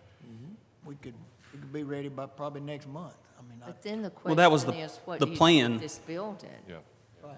You know, and what the citizens want done, because it is a lot of money, but if you don't use it, then we all know what happens to buildings that are I not know, used. I'm saying, I don't know. we can bring it up, take care to preserve it without making it accessible for, And that was the plan, was to go to Northgate during this construction process, because once they take out those back steps, that's one of the exits, and we wouldn't be able to occupy the building.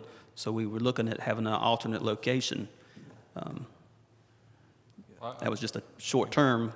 I think we need to wait at least till next month to figure out what's going on, but I'd hate to lose a historic structure and, correct. and if we can't use it for anything, then what do we do with it? I think we almost have to somehow preserve it, but I hate not to utilize it. And of course, with or without the museum, we need to utilize the resources best we can within the historical context of what we got. Yeah, I think regardless of the museum, the elevator issue is the main issue for continued use of the building. And if we can get the cost down where we're only doing the new addition, then we'll have options. Now that it is on a National Historic Register, do we have some required upkeep or preservation for it or anything? No, Ross? We didn't sign anything. The National Register is more of an honorific. It really doesn't have teeth.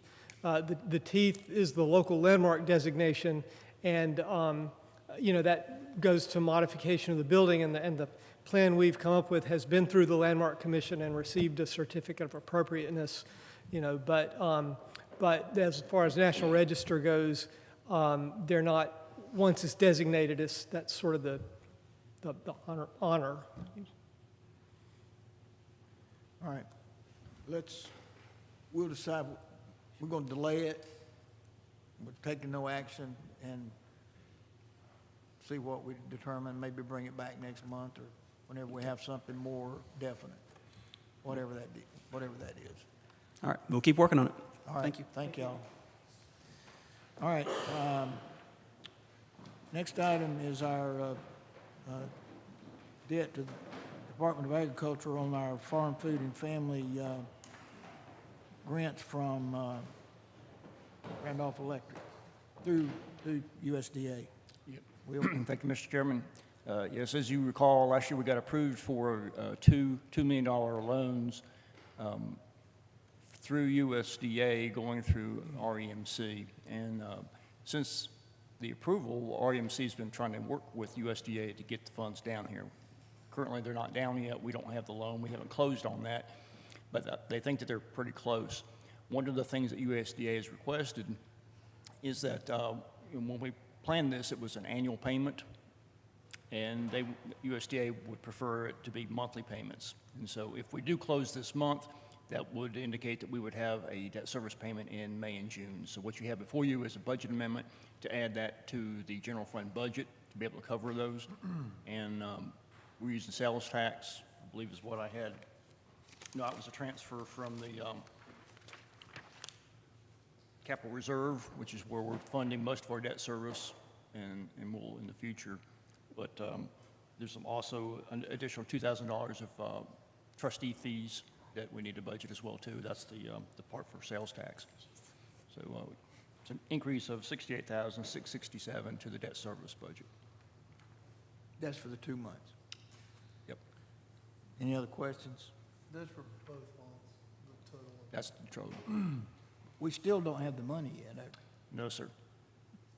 But hope maybe we'll close this month, but we'll see. Well, that's what Fred Smith thought, we'd have it by this month. All right. Any questions of Will? We do need a motion on the budget amendment. Mr. Chairman, I move we approve the budget amendment for the debt service on the USDA loan for the Farm Food Family Education Center. Do I have a second? Second. Motion, have 3 seconds. Any other discussion? Those in favor, let it be known by saying aye. Aye. Opposed, no. And it's approved. All right. County Manager? Yes, remind the board, April the 17th at 5 o'clock here at the courthouse, we'll have a special joint meeting with the city of Asheboro. This will be to consider an economic development matter. And at 6 o'clock that night, the joint meeting with Asheboro will be at 5 o'clock. At 6 o'clock that night, we'll have a zoning appeal, public hearing for a subdivision over in the Staley area that has been appealed to the Board of Commissioners. I wanted also to remind the board of Tuesday, April the 18th, from 5:30 to 7:30 at Eastern Randolph High School in the auditorium there. We will have a public walk-in session, public information session for our Northeast Randolph County Growth Management Plan update study that's underway. This is an opportunity for the public to come and talk with our consultants and talk with the county staff about their concerns or area or their issues for Northeast Randolph County and future growth in that area. It'll be a good opportunity for people to provide input as we continue the process of updating the county's growth management plan in Northeast Randolph County. And again, that will be from 5:30 to 7:30. It's a walk-in time for people to participate in the process. We'll be running the notice through social media and all the other areas that we have available to us, inviting people to that. That'll be that Tuesday. That it? That's it. Any commissioner updates? Mr. Chairman, on May the 11th at the Emergency Operations Center, we'll be having the North Carolina Association of County Commissioners District 9 and 11 meetings. Yep. I believe that starts, I think, at 5:30 to 7. We plan to have our legislators from those two districts, which is basically central North Carolina, essentially, for dinner and discussions there. So if everybody can mark that on their calendar. I'd also like to comment a little bit on the public comments with Chris Huber, who was actually my neighbor over there. She had concerns about the lithium batteries, but I also got my two fire chiefs out there from Liberty and Julian. The issues that we're having over there with fire service and fire protection with an EMS response along the US 421, the closure of several, at least, there's now two interchanges or crossovers there. And just want to make that aware that that's an issue that is going to become more of an issue as I guess the final crossover may be at some point limited, because that's going to isolate several citizens over there, including me. So I have a vested interest in that. So I know the board's working on that. I know the fire departments are working on that, but it is something that was really not anticipated, but something that's going to become more serious. We're going to have to deal with, because that is going to require some unique thinking and some coverages as that goes along and goes a little bit further. But we've got good fire departments out there, and appreciate what y'all do, but it's when you can't get to certain areas, doesn't matter how good you are or how quick you are, if you can't get there in a timely manner, it's going to be an issue. So especially for the residents over on the southwest side of the meg site. Is the main one where it's kind of cutting off the access from Julian coming across U421? They have to go around. Yeah, you can't make a left turn. Yeah. You can't cross 421. Yeah, that's so concerning. you have to go all the way up to Highway 62 and come down. and come back down, or I guess you could meander around Troy Smith and around the east side of the site and come up underneath, but That's tough, yeah. it's going to have to take some coordination amongst the fire departments. I know Impacts response Eric time. Beard has been, fire marshal's been working with the fire departments to make sure we do have coverage, but it's going to become more and more of an issue, especially as they construct the interchanges and whatnot. I was just thinking during her comments, which I cannot speak for the fire service, so forgive me, guys.